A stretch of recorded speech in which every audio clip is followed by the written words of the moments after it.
الحمد لله نحمده ونستعينه ونستغفره ونعوذ بالله من شرور أنفسنا وسيئات أعمالنا من يهده الله فلا مضل له ومن يضلل فلا هادي له أشهد أن لا إله إلا الله وأشهد أن محمدا عبده ورسوله يا أيها الذين آمنوا اتقوا الله حق تقاته ولا تموتن إلا وأنتم مسلمون يا أيها الناس اتقوا ربكم الذي خلقكم من نفس واحدة وخلق منها زوجها وبث منهما رجالا كثيرا ونساء واتقوا الله الذي تساءلون به والأرحام إن الله كان عليكم رقيبا يا أيها الذين آمنوا اتقوا الله وقولوا قولا سديدا يصلح لكم أعمالكم ويغفر لكم ذنوبكم ومن يطع الله ورسوله فقد فاز فوزا عظيما أما بعد فإن أصدق الحديث كتاب الله وخير الهدي هدي محمد صلى الله عليه وعلى آله وسلم وشر الأمور محدثاتها فإن كل محدثة بدعة وكل بدعة ضلالة وكل ضلالة في النار. Rekan-rekan yang saya muliakan, kita masih berbicara tentang akibat dari perbuatan dosa dan maksiat. Nah, dikatakan oleh Imam Ibnul Qayyim, al-ma'asi tahulu sahibaha indal hajah. Perbuatan maksiat itu akan mengkhianati pelakunya ketika dia membutuhkan. Nah, di antara akibat dosa bahwasanya maksiat itu mengkhianati seorang hamba ketika dirinya sangat-sangat butuh pada sesuatu. Nah,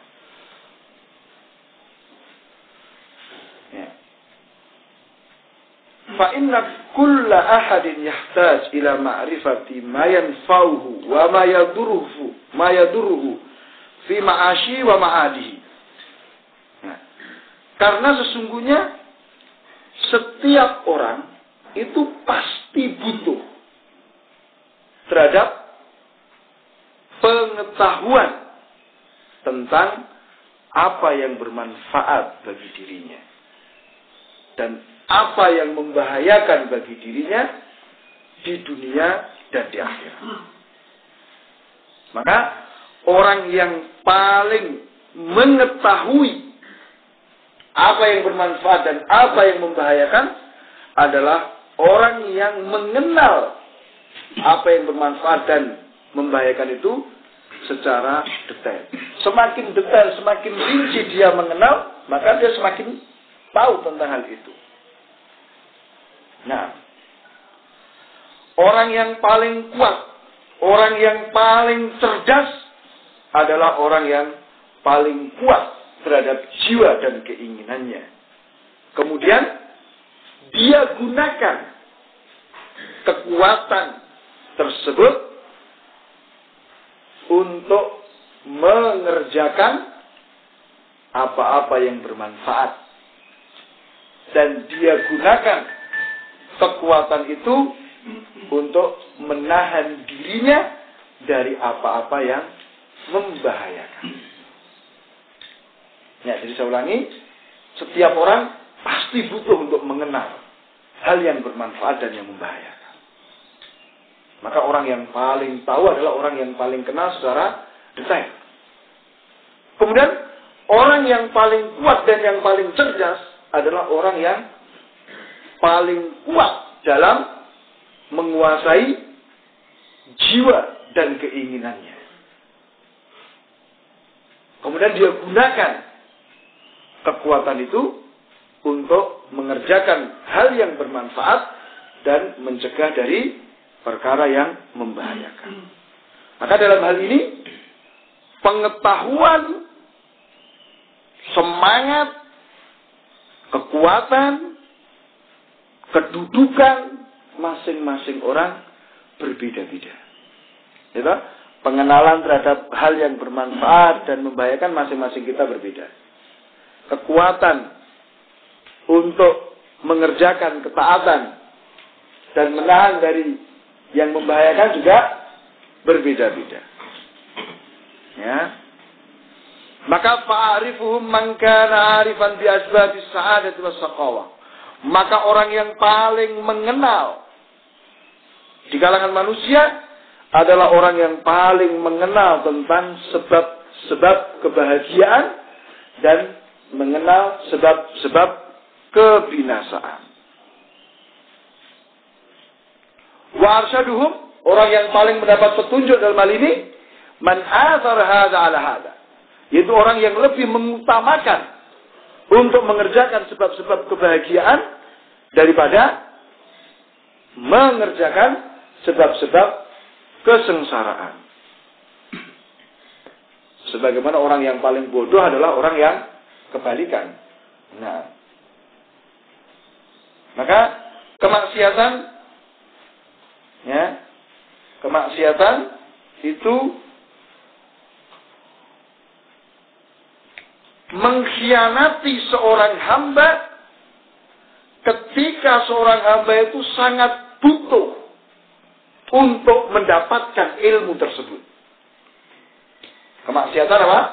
Mengkhianati pelakunya ketika dia sangat-sangat butuh untuk mendapatkan ilmu itu tadi. Itu apa? Ilmu tentang sebab-sebab kebahagiaan. Ilmu tentang sebab-sebab kebinasaan.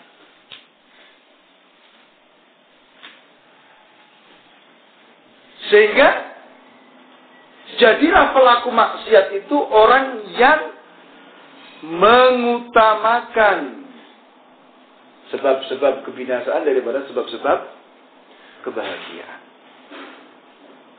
Nah, dia lebih mengutamakan hal-hal yang rendah daripada hal-hal yang tinggi bernilai. Nah,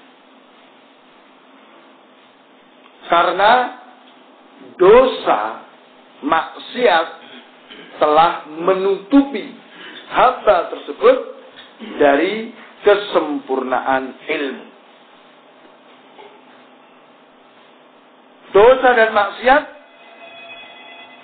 telah menyibukkan hamba tadi dari perkara-perkara yang lebih bermanfaat. Nah,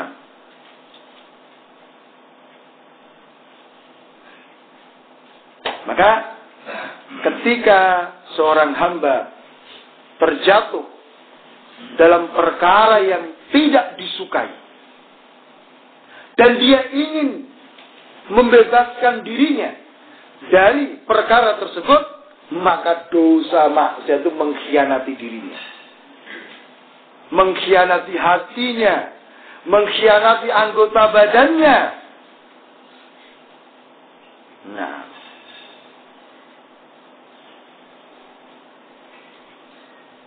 maka keadaan dia itu seperti seorang yang dia punya pedang, ya, tetapi dia tertipu sehingga dia gunakan sarung pedangnya. Ya, dia punya pedang dan dikhianati, ditipu sehingga dia hanya menggunakan apa? Sarung pedangnya, tidak ada manfaatnya. Nah, ya. Sedangkan dia dalam posisi berhadapan dengan musuhnya. Coba.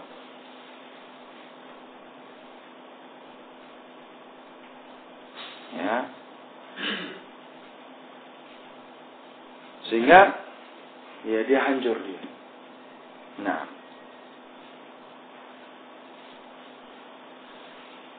Maka ketika hati seorang hamba sudah pusing, mabuk dengan dosa dan maksiat, ya,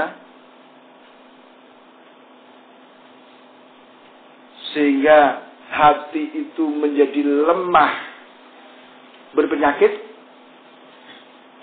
padahal keadaannya apa? Dia membutuhkan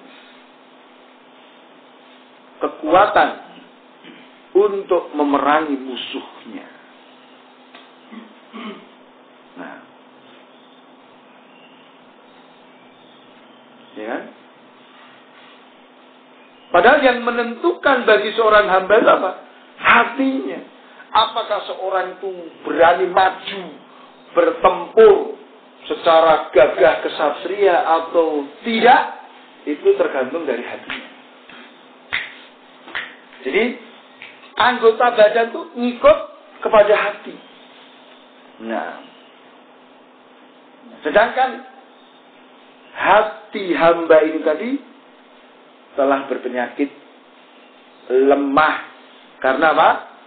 Terkena racun-racun dari dosa dan maksiat.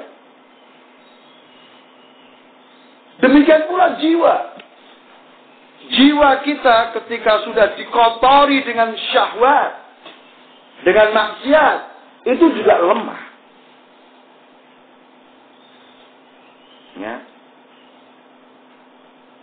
Meskipun jiwa kita itu jiwa yang memerintahkan kepada ketakwaan dan ketaatan, tetapi karena lemah jiwa kita, maka ya tidak bermanfaat apapun. Seruannya terlalu lemah. Ajakannya kepada ketaatan terlalu lemah. Bahkan bisa jadi jiwanya itu mati. Dengan kematian yang tidak ada harapan lagi untuk dihidupkan. Nah,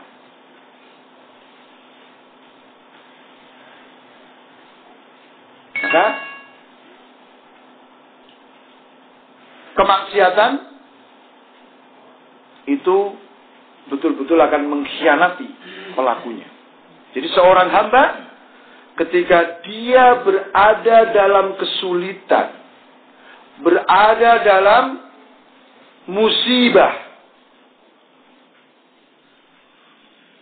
maka dia akan dikhianati oleh hatinya, dikhianati oleh jiwanya, bahkan dikhianati pula oleh anggota badannya untuk mendapatkan perkara yang lebih bermanfaat. Nah, maka lihat, seorang pelaku kemaksiatan ketika dia dapat musibah, tidak ada hatinya yang bersandar kepada Allah, tidak ada dia berdoa kepada Allah, kan gitu. Tertutup semua sudah hal-hal yang bermanfaat untuk dia. Ya. Nah, tidak ada lesannya mengucapkan istirja, innalillahi wa inna ilaihi raji'un, tidak ada. Yang keluar hanya caci maki. Ya kan?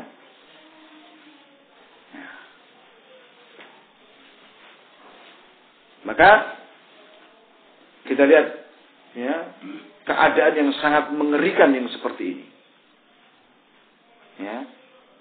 Jadi ketika kita butuh sesuatu yang membawa manfaat untuk kita, untuk kita selamat dari yang membahayakan, ternyata apa? Semuanya mengkhianati kita. Hati kita, jiwa kita, badan kita mengkhianati kita. Nah, maka itu semua adalah apa?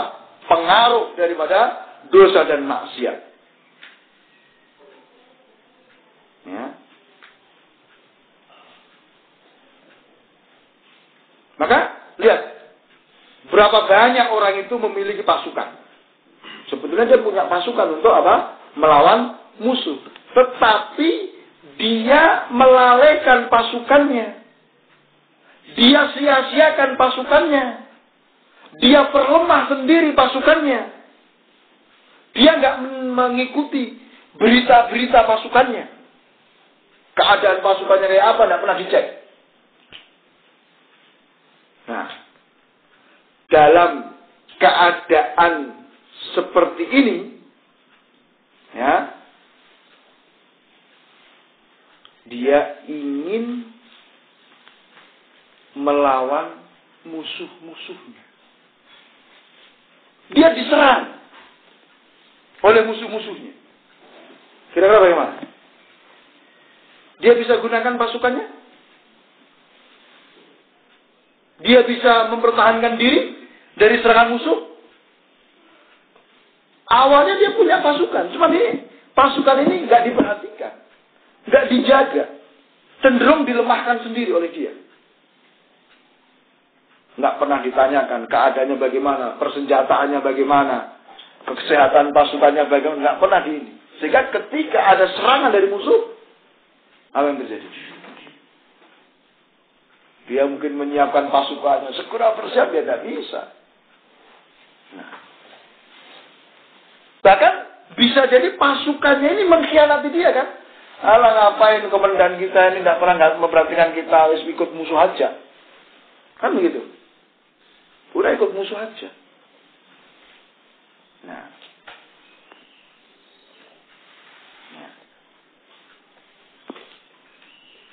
Jika kita kalah menghadapi musuh, syaitan, syahwat,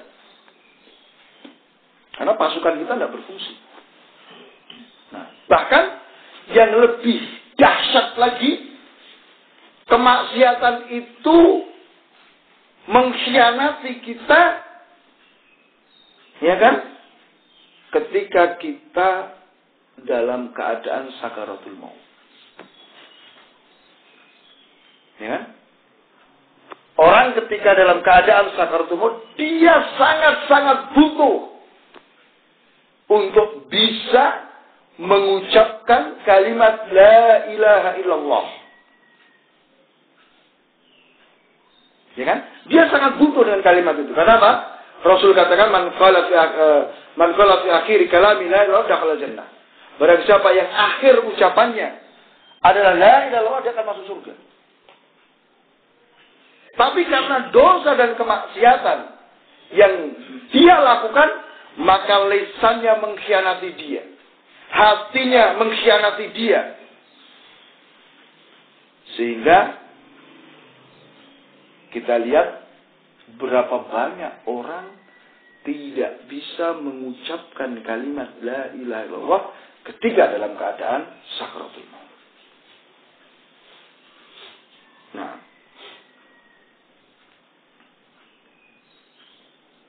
diceritakan oleh beliau Ibnu Qayyim, berapa banyak orang yang mempersaksikan orang-orang yang mau mati ketika dikatakan qul la ilaha illallah. Mereka menjawab apa? Ma astati an akulah. Saya tidak mampu untuk mengucapkan. Ya.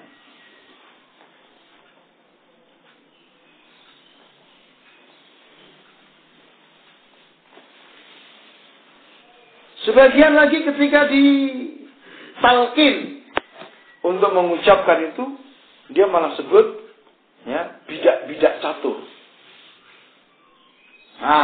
Sebutkan ada benteng, ada kuda, saya kalahkan kamu dan seterusnya.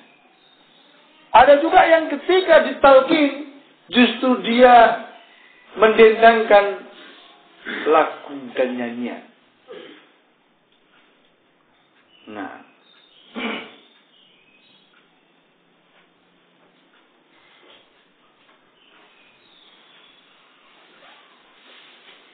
bahkan ada yang mengatakan, tidaklah bermanfaat bagi diriku apa yang kau ucapkan. Aku telah banyak bermaksiat. Ya, aku tidaklah ada satu kemaksiatan kecuali aku kerjakan. Satu mati. Ya.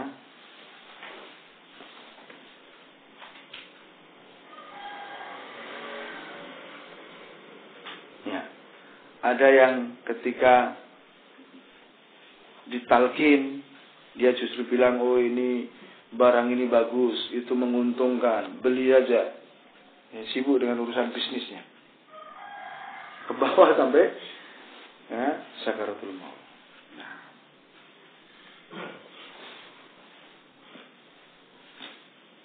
Ya.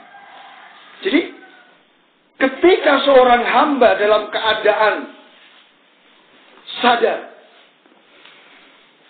dalam keadaan memiliki kekuatan yang sempurna, itu saja masih bisa dikuasai oleh syaitan, bisa diperintah untuk bermaksiat kepada Allah, ya, hatinya bisa lalai dari mengingat Allah, lisannya bisa kosong dari mengingat Allah, anggota badannya kosong dari ketaatan, maka bagaimana dengan keadaan orang-orang yang dalam kondisi sakaratul maut, yang akalnya sudah tidak sempurna, kekuatannya tidak ada, dia dipenuhi dengan kesakitan. Nah.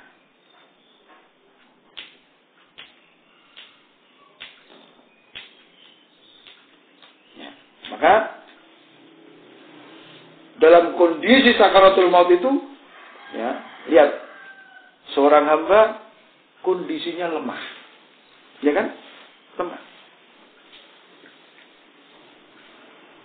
Sedangkan syaitan ketika melihat ada orang sakaratul maut, dia betul-betul kumpulkan semua kekuatan dan kesungguhannya. Dia akan serang hamba itu habis-habisan. Mengapa? Kesempatan terakhir. Kalau sampai hamba ini tidak mati di atas kekafiran, sudah berarti selamat dia. Maka kita dapati serangan yang sangat dahsyat, ya, itu dialami oleh seorang hamba ketika mau meninggal dunia. Padahal kondisinya dalam kondisi apa? Paling lemah kan dia di situ. Sedangkan serangan musuhnya paling dahsyat. Maka ini ikhwah, kita butuh pertolongan, bantuan dari Allah Subhanahu wa ta'ala. Tidak ada yang bisa selamat dalam kondisi itu kecuali mereka-mereka yang dikokohkan oleh Allah Ta'ala, sehingga akhir kehidupannya dia bisa mengucapkan kalimat la ilaha illallah. Ya, Allah katakan di surat Ibrahim ayat ke-27, yutsabbitullahu alladhina amanu bil qawli tsabit fil hayatid dunya wa fil akhirah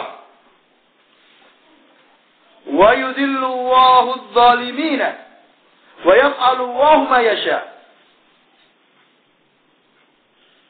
Allah mengokohkan orang-orang yang beriman dengan ucapan yang kokoh di kehidupan dunia dan di akhirat. Dan Allah sesatkan orang-orang yang zalim, dan Allah melakukan apa yang Allah kehendaki. Allah kokohkan seorang mukmin ketika di dunia, itu apa? Dia jadikan akhir kalamnya la ilaha illallah. Dia mati, ucapan terakhirnya adalah kalimat la ilaha illallah.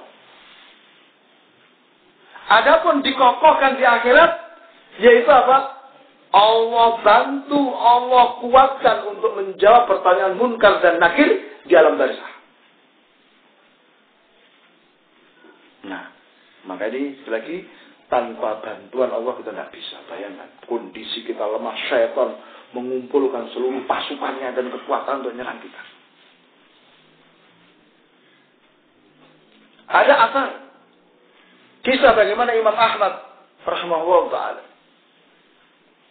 ketika beliau sakit, ketika beliau dalam keadaan ihtidar, ya, sakaratul maut, ya, kadang sadar kadang tidak, maka beliau kadang mengatakan la nanti Maka putra beliau Abdullah itu heran, kenapa bapakku kok bilang belum, nanti. Setelah sadar, Abdullah tanya kepada bapaknya, "Wahai bapakku, ada apa? Kok engkau tadi bilang belum, nanti. Memang kenapa? Anakku, apa engkau tidak melihat?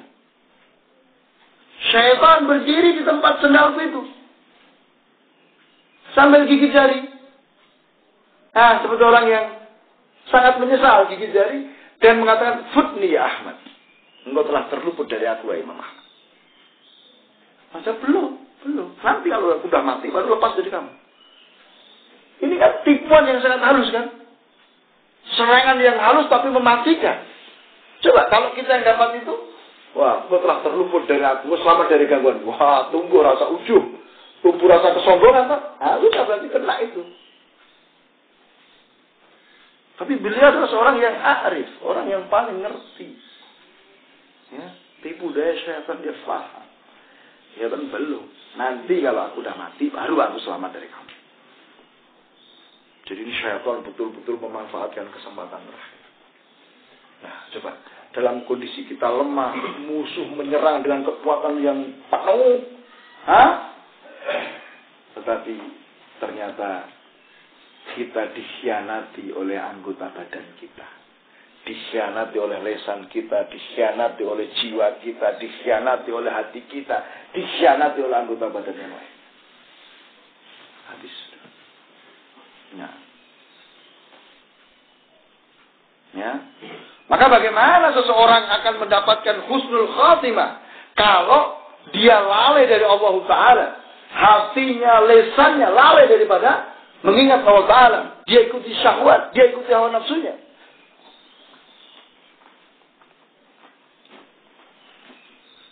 Maka tentu sangat jauh.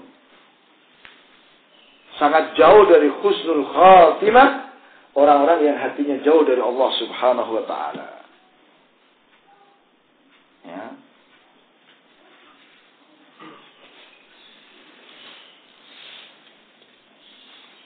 Tapi bagi orang yang dia betul-betul menjalankan ketaatan kepada Allah Ta'ala, kita juga bisa lihat kok. Ya. Ada kisah-kisah yang cukup mentakjubkan. Ya, jadi ada waktu itu seorang pasien sudah mau mati di rumah sakit, ditalkin sama dokternya, ucapan la ilaha illallah. Dia kata, wahai dokter, tidak seperti itu mengucapkannya. Dokternya diluruskan. Ya, panjang pendek dari pengucapan kalimat la ilaha illallah diluruskan sama pasien. Ya, maka silahkan nanti rekan-rekan datang ke rumah sakit. Nanti tanya ke bagian kerohanian. Biasanya kalau orang mau mati ini dipasrahkan ke bidang kerohanian di rumah sakit. Minta aja cerita.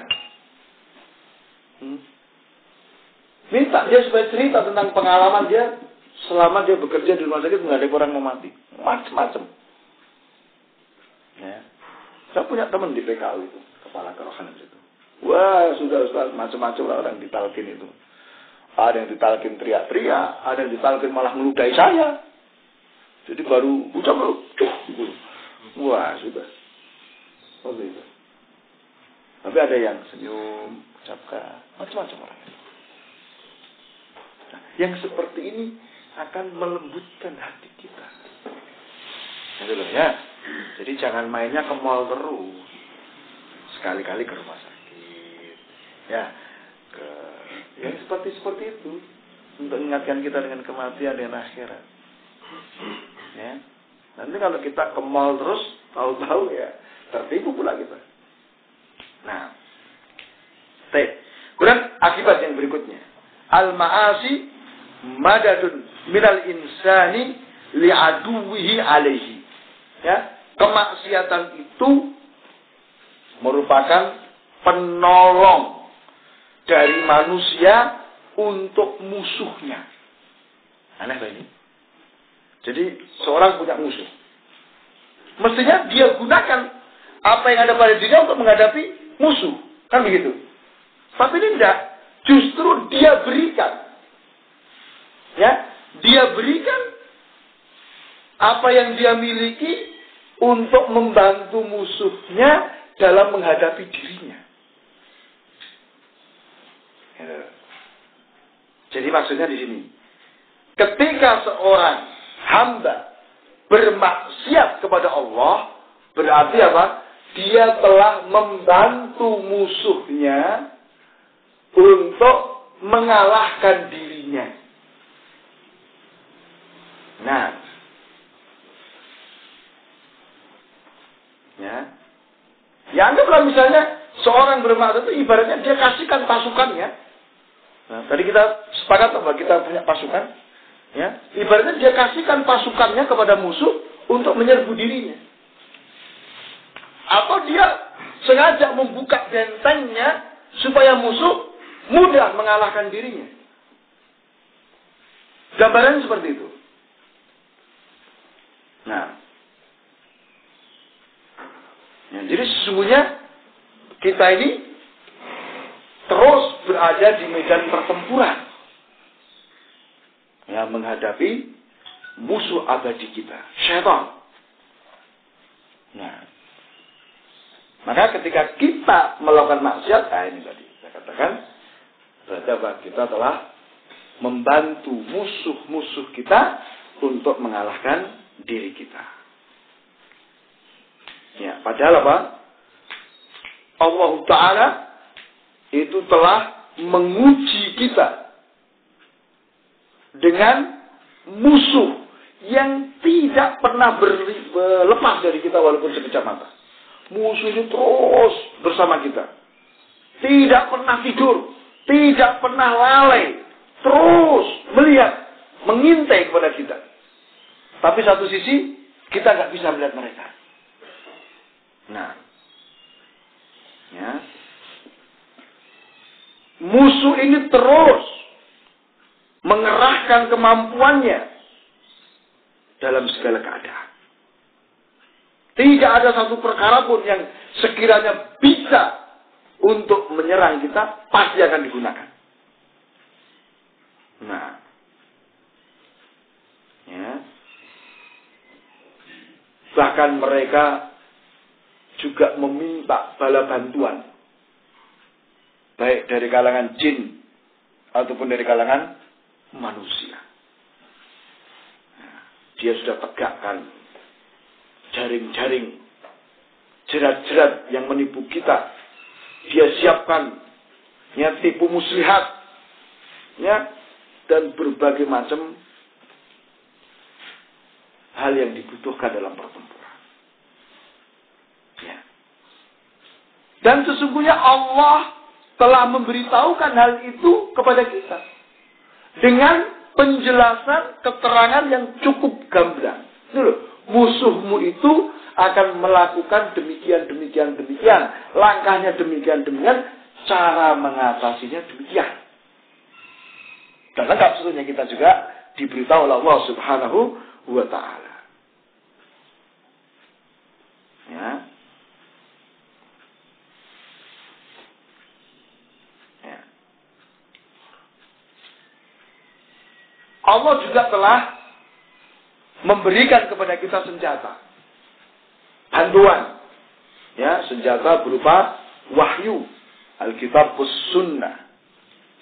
Ya, adanya para ulama yang menjelaskan itu semua. Nah, akan tetapi ya tadi. Ya.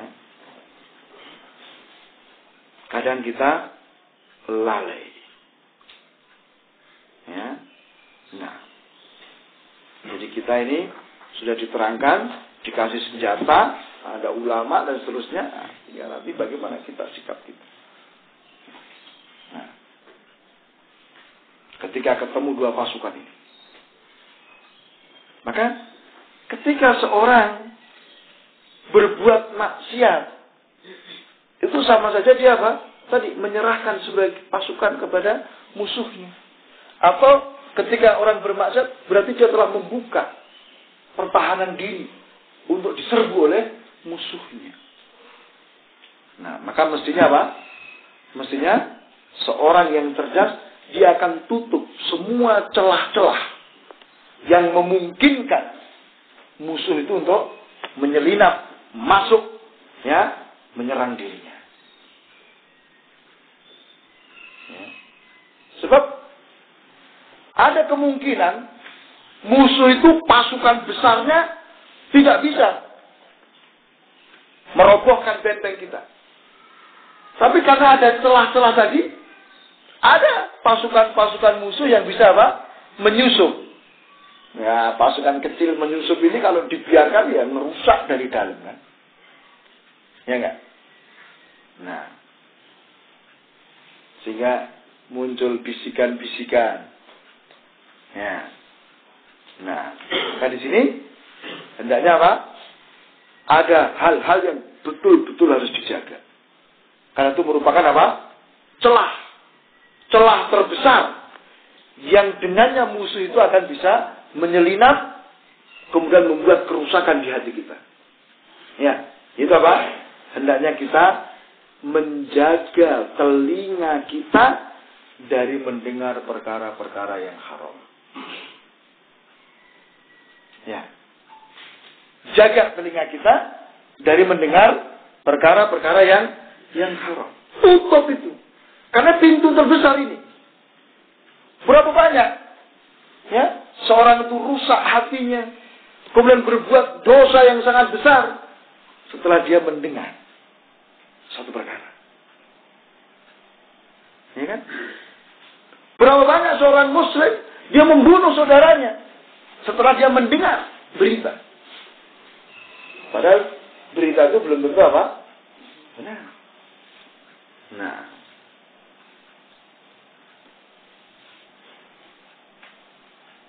berapa banyak seorang terjatuh dalam perzinaan karena apa? Mendengar ucapan-ucapan, suara-suara yang haram. Ya, coba misalnya ditelepon sama seorang perempuan yang suaranya begini, ya kan? Nah, itu jaga telinga. Nah, kemudian jaga lisan. Karena lisan ini juga termasuk salah satu celah besar yang dengannya apa? Musuh bisa masuk. Nah, jaga lisan dari ucapan-ucapan yang diharamkan. Ya. Hendaknya seorang hamba, ya, seorang hamba itu apa? Betul-betul menggunakan telinga dan lisannya untuk hal-hal yang bermanfaat. Gunakan untuk mendengar kalam Allah, kalam Rasul. Ya, gunakan untuk mendengar nasihat-nasihat yang baik, kan gitu. Ya. Demikian pula lisan gunakan untuk mengucapkan kata-kata yang bermanfaat. Maaf, Rasulullah kabarkan mayoritas orang masuk ke dalam neraka karena hasil lisannya. Ya, hasil lisan. Nah, maka di sini nanti ada kesalahan besar dalam penggunaan lisan. Itu apa? Lisan digunakan untuk mengucapkan perkara-perkara yang batil. Ya. Atau lisan itu diam dari al-haq. Ya, artinya kalau ngomong yang batil. Tapi ketika melihat kebenaran dia nggak mau ucapkan. Maka beliau istilahkan apa? Lisan. Seseorang yang lisannya bicara dengan kebatilan itu dengan syaitanun natik. Setan yang bicara. Adapun orang yang diam dari kebenaran itu setan bisu. Nah, maka di sini hendaknya betul-betul dijaga wilayah ini. Ya, wilayah pendengaran dan wilayah lisan. Ya. Nah, jangan sampai kita lalai dari wilayah tersebut. Sehingga musuh akan bisa masuk yang mungkin awalnya hanya penyusup saja. Ya. Tapi kalau penyusup sudah semakin banyak berarti apa? Semakin lebar celah itu, maka pasukan besar dari musuh akan bisa masuk dan merobohkan benteng kita, habis kita. Maka kemaksiatan itu membuka itu. Semakin kita banyak bermaksiat, berarti semakin lebar celah yang terbuka. Nah, maka ini sekali lagi kita harus betul-betul menjaga, jangan sampai kita lalai. Nah, sampai di sini ya. Mudah-mudahan apa yang kita sampaikan bisa bermanfaat dan betul-betul bermanfaat untuk kita, sehingga kita bisa menjaga diri kita jangan sampai bermudah-mudah meremehkan perbuatan maksiat, karena dampaknya luar biasa. Itu udah banyak sebutkan kan sejak kemarin-kemarin. Seandainya kita hanya terkena satu saja, itu pun sudah binasa kita. Apalagi kalau misalnya kita mungkin terkena sekian banyak dari dampak itu, tentu lebih parah lagi. Nah, subhanallah wa bihamdik, asyhadu an la ilaha illa anta, astaghfiruka wa atubu ilaik. Assalamualaikum warahmatullahi wabarakatuh.